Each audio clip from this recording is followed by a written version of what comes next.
संबंध है, मेरा भी इस गांव से संबंध है। इसलिए मैंने समझा कि आज जो कार्यक्रम है उस कार्यक्रम में व्यक्तिगत तौर पर मैं कटारिया जी से निवेदन करूंगा कि आप आए। मैं उनको अतिथि की तरह बुलाकर यहाँ उपस्थित होना चाहता था, पर कटारिया जी मेरे से 2 कदम आगे निकले। मेरा गांव है इसलिए मैं पहले आके आपका स्वागत करूंगा। मैं कटारिया जी को स्मरण करना चाहता हूँ। मेरे पिताजी आज़ादी के पहले यहाँ क्या छोटा था, एक फोटो मेरे घर पिताजी के साथ कटारिया हीरालाल जी कटारिया और कटारिया परिवार के उन्होंने नहीं जानता। कुछ लोग जो अहमदाबाद में बिजनेस करते हैं, वो फोटो मुझे आज भी याद है और मैं सोचा भी नहीं था कभी मिले बन। जब मैं चुनाव लड़ने आया मेरे घर, तब मैंने पहली बार जिसे मिला उनका नाम था गिसूलाल। मैं सब इसे याद दिला रहा हूं कि तहसील बनाना, उप तहसील बनाना, पंचायत समिति बनाना, सबसे बड़ी आवश्यकता इस बात की है कि हम सब जिनको भी जब जब काम करने का अवसर मिले, उन सब का उत्तरदायित्व बनता है कि हम उस क्षेत्र का विकास की कल्पना करें। तो मैं कटारिया जी के बुलाने के पीछे मंशा ये है कि सरकार है, सरकार में आप भी मंत्री रहे, आपकी कलम में जितना काम करने का था आपने काम किया। और मैं यहाँ पर आया उस समय जब मंदिर का उत्सव हो चुका था, तब मुझे मांगीलाल जी और जितने साथी संत के पास ले गए। तो मुझे पहली बार लगा कि एक संत में कितनी क्षमता होती है कि उन्होंने इतना भव्य मंदिर बनाया। और कटारिया जी ने उनकी भव्यता को देखते हुए सड़कों का निर्माण करने का राजस्थान सरकार से स्वीकृति दी और खुद का मकान भी उन्होंने समर्पित कर दिया। ये बात मैंने पहली बार देखा कि एक व्यक्ति का अपने समाज के प्रति, गांव के प्रति और एक उत्तरदायित्व के प्रति कितनी जिम्मेदारी का एहसास होता है। तो मैंने समझा कि इस क्षेत्र में आज हम पंचायत समिति का भवन का फाउंडेशन भी करेंगे। तहसील, क्योंकि उप तहसील से तहसील बनी, रेवेन्यू मिनिस्टर ऋषि चौधरी की कलम से सब काम हुआ, तो मैंने उनकी उपस्थिति भी जरूरी है। अशोक जी चांदना स्पोर्ट्स मिनिस्टर, इनकी उपस्थिति भी जरूरी है। पर एक प्रोग्राम 3 दिन पहले सरकारी प्रोग्राम था जिसमें माननीय मुख्यमंत्री जी को अध्यक्षता करनी थी, मुझे भी उसमें भाग लेना था और कटारिया जी को भी आना था। कटारिया जी 11 बजे से चलकर उस मीटिंग को अटेंड करने के लिए जयपुर आए। मैं भी स्वास्थ्य ठीक नहीं था, मैंने कहा मैं मीटिंग अटेंड नहीं करूंगा। वीडियो कॉन्फ्रेंस से हम तीनों एक दूसरे के साथ एक मीटिंग में मिले। वो जो कार्यक्रम सरकारी काम करना था वो हमने 2 मिनट में काम निपट लिया। उसके बाद हम सब राजनीतिक बातें कर रहे थे। कटारिया जी का संबंध में मुख्यमंत्री जी का स्नेह, कटारिया जी का मुख्यमंत्री के प्रति स्नेह। ये लोकतंत्र में अजीब तरह की स्थिति है कि जिन गुलाब जी कटारिया को विधानसभा में आक्रोशित आप कांग्रेस का विरोध करते हो देखते हो, वो इतना सॉफ्ट आदमी है कि अशोक गहलोत मुख्यमंत्री जी के सामने जब बात करता है तब एक अलग जिम्मेदारी की तरह की बात करते हैं। और मेरे मन में कल्पना थी कि मैं माननीय मुख्यमंत्री जी को भी यहाँ के लेके आऊंगा, कटारिया जी, मुख्यमंत्री जी और सब मिलकर आगे देलवाड़ा का विकास कैसे करें इसके बारे में लोगों के बाद चर्चा करेंगे। तो आज मुझे एक कदम अच्छा लगा कि आज कटारिया साहब की उपस्थिति में, राजस्थान सरकार मंत्री की उपस्थिति में हम तहसील का जो नवक्रमोन्नी तहसील है उसके भवन का लोकार्पण कर रहे हैं। और हम यहाँ जो नई पंचायत समिति बनी है, जिस पंचायत समिति की पहली प्रधान एक आदिवासी बच्ची जो कॉलेज में पढ़ रही है, उसको प्रधान बनने का मौका मिला, उप प्रधान रामेश्वर जी को बनने का मौका मिला। तो ये नई पंचायत समिति में जो एक प्रधान बनने का मौका एक आदिवासी बच्ची को मिला है, ये गांव के लोगों को समझने की आवश्यकता है। यदि हम बच्ची को पढ़ाएं तो बच्ची को जब मौका मिलता है तो अपनी क्षमता का प्रदर्शन करता है। फतेहलाल जी ने अपने बच्ची को पढ़ाया। हम ढूंढ रहे थे कि आदिवासी पंचायत समिति बन रही है, प्रधान किसको बनाएंगे, पर हम सौभाग्यशाली है, पढ़ी लिखी बच्ची एक चुनाव लड़ी और आज पंचायत समिति का प्रधान बनी, ये पहली पंचायत समिति की प्रधान के रूप में लोग याद रखें, इसलिए मैंने कटारिया जी को कहा आप भी आइए, मैं भी आता हूँ, सब आते हैं। ये पंचायत समिति आदर्श पंचायत समिति बननी चाहिए। इस पंचायत समिति में लोकतंत्र में चुनाव के बाद, चाहे हम कांग्रेस में हो चाहे बीजेपी में हो, पंचायत में चुनाव हुआ प्रतिनिधि यदि गांव में इन सब चीजों से उठकर विकास का काम करता है तो गांव का विकास तेज गति से होता है। पर अब नई अवधारणा हो गई है व्यक्ति के विकास की कल्पना करना।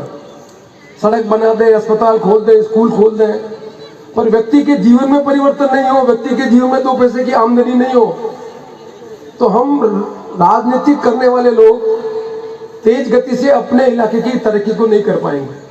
इसलिए सब जमाना बदल रहा है, व्यक्तिगत लाभ की योजनाएं सरकार ला रही है, अच्छे स्वास्थ्य के बारे में, फूड सिक्योरिटी के बारे में सब चीजें कर रही है। तो मैंने कहा कि मैं कटारिया जी को बुलाने के बाद क्या घोषणा करूंगा, तो मुझे पता है कि राज तो आएगा और जाएगा। कटारिया जी के गांव में इनका संबंध ये रहेगा, मैं एमएलए रहूंगा, दूसरा एमएलए रहेगा। इस गांव में क्या चीज बाकी रह सकती है जो कटारिया जी के सामने हम सबको कहनी चाहिए? एक ही मांग जो किसी ने नहीं की, मैं कह रहा हूँ, देलवाड़ा में गर्ल्स महाविद्यालय बनवाऊंगा मैं। बॉयज का नहीं बनवाऊंगा, बॉयज का नहीं बनवाऊंगा। क्यों नहीं बनवाऊंगा? ये नेशनल हाईवे मैंने निकलवाई, तब देलवाड़ा वहां से दूर हो गया, बिलोता यहाँ पर दूर हो गया। नेशनल हाईवे से तेज गति से जो गाड़ियां चलती है, कोई माँ बाप अपनी बच्ची को स्कूटी को पढ़ने के लिए नहीं भेजेगा। पर यदि गर्ल्स कॉलेज यहाँ बन जाता है, ये बच्ची जो आदिवासी परिवार की पढ़ लिख कर प्रधान बनी है, ये संस्कार इस देलवाड़ा पंचायत समिति के हर समाज के हर वर्ग के माँ बाप को समझ में आ गया कि मेरी बच्ची को पढ़ाना है। और ये देलवाड़ा पंचायत समिति की बच्चियां बीए पढ़ी लिखी हो, बीएससी पढ़ी लिखी हो, बीकॉम पढ़ी लिखी हो, तब शादी करे, तब कटारिया जी और मेरे को बहुत खुशी होगी कि देलवाड़ा पंचायत समिति के उद्घाटन के अवसर पर हम लाए। इसे मैंने ये भाषण हो रहे थे बाकीलाल जी के, मैंने भाषण रुकवाया है। एक नया स्वप्न देखना चाहते हैं, ये देलवाड़ा का विकास, उस देलवाड़ा के विकास में जो चीजें नई ढंग से शुरू हो, नई ढंग से शुरू होने का मतलब आप जितने भी यहाँ पर बैठे हुए मेहरबानी करके ये निर्णय करें कि अपनी बच्चियों की शादी कम से कम 10वीं लिखी पढ़ी लिखी हो उसके पहले नहीं करें। एक ही चीज आप परिवर्तन कर देंगे तो उसके बाद जो परिवर्तन होना समाज में अपना परिवर्तन ठीक हो जाएगा। क्योंकि बच्ची यदि पढ़ी लिखी है तो बहू अनपढ़ कोई नहीं लाएगा, बहू कोई अनपढ़ नहीं लाएगा। इसलिए परिवार अपने आप सुधर जाएगा। और जब परिवार सुधरेगा तो मैं, जब ये महामारी फैली कटारिया साहब, तो मैं गांव में गया और मुझे बहुत दुख हुआ कि आईटी से पढ़ाई कैसे करेगा। माँ और बाप के पास कंप्यूटर की जानकारी नहीं है। वो गरीब के बच्चे को हम ऑनलाइन पढ़ाना चाहते हैं, वो ऑनलाइन पे पढ़ेगा कैसे? यदि बच्चे को समझ में नहीं आ रहा तो माँ से क्या पूछेगा, पिताजी से क्या पूछेगा? वो फिर प्रोन चीजें देखेगा उस मोबाइल में, और उससे समाज की विषमताएं बढ़ेगी, गरीबी अमीर की खाई बढ़ जाएगी, और बड़ी मुश्किल से आज़ादी के बाद हम जो आगे बढ़े और पीछे हट जाएंगे। इसलिए आने वाले जमाने में यदि माँ बाप पढ़े लिखे नहीं होंगे तो बच्चे बच्ची के प्रति न्याय नहीं कर पाएंगे। इसलिए मैंने कहा कटारिया जी को बुलाकर मैं कहूँगा कि कटारिया जी, आप और मैं, आप प्रतिपक्ष के नेता, मैं विधानसभा का अध्यक्ष, मैं तो बोल सकता नहीं, कटारिया जी बोल सकते हैं। राजस्थान सरकार के मंत्री यहाँ मौजूद हैं, तो कटारिया जी इस कॉलेज खोलने की मांग करें, पूरा कराने की जिम्मेदारी हरीश जी और माननीय अशोक चांदना जी की हो। इसलिए मैंने कहा कि भाई मैं ये काम कटारिया जी से करना चाहता हूँ। और मुझे पता है वित्तीय संकट है, मुझे ये भी पता है वित्तीय संकट है। जब मैं पंचायत समिति का फंक्शन करना चाह रहा था तो मैंने पूछा कि पंचायत समिति का भवन कैसे बनेगा। कटारिया जी ने मुख्यमंत्री के सामने कहा कि हमारी जब सरकार थी तो हमने नई पंचायत समिति बनाई तो वित्तीय स्वीकृति साथ साथ कर दी।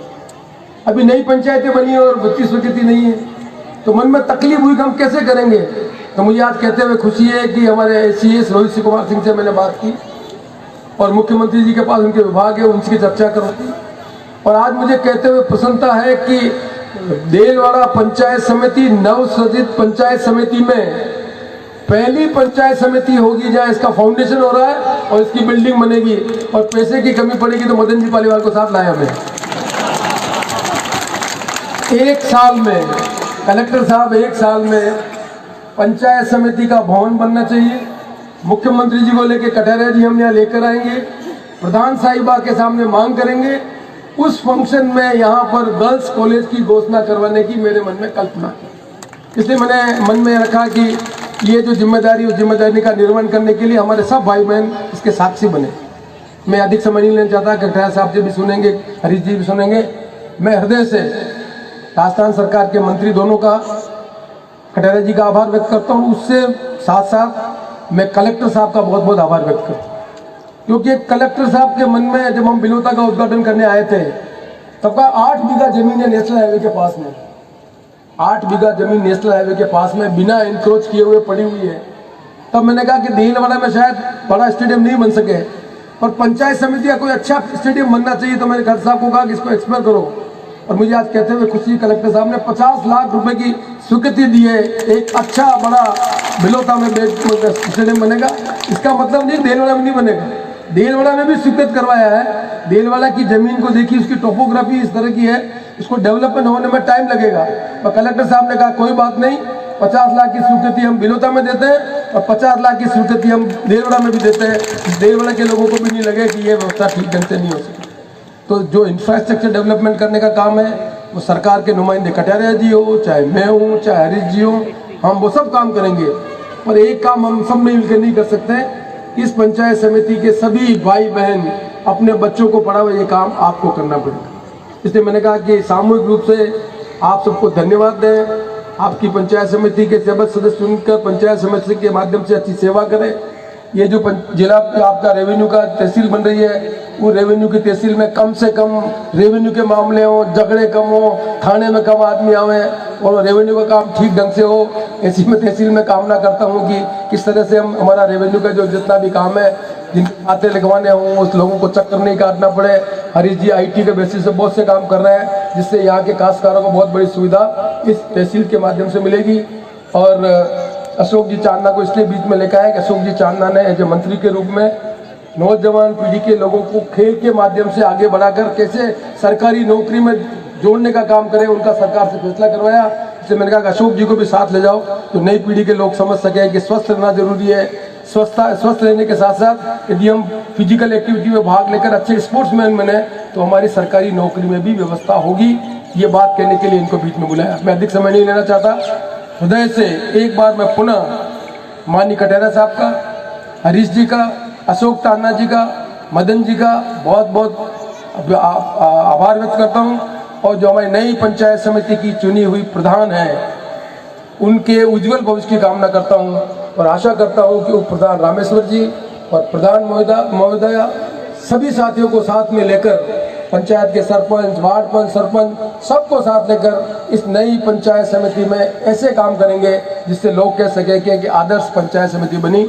इस शुभकामना के साथ एक बार मैं पुनः आप सबका बहुत बहुत धन्यवाद देता हूं। और मैं क्षमा प्रार्थी हूं कि मैं कटारिया जी से लिबर्टी ले ली मैंने। मुझे आशा करूंगा कि मैं से उम्र में बड़े हैं, विधानसभा में भी हमसे बड़े हैं, और इस गाँव के भी सबसे बड़े यही आदमी आज की डेट में। इनके सामने लिबर्टी लेने का गुस्ताखी करे तो माफ करेंगे कटारिया जी, यही बात कह सकता हूँ मैं। एक बार मैं पुनः आप सबको बहुत बहुत धन्यवाद देता हूँ कि आप सब इतनी बड़ी तादाद में इस कार्यक्रम में उपस्थित हुए। धन्यवाद, नमस्कार।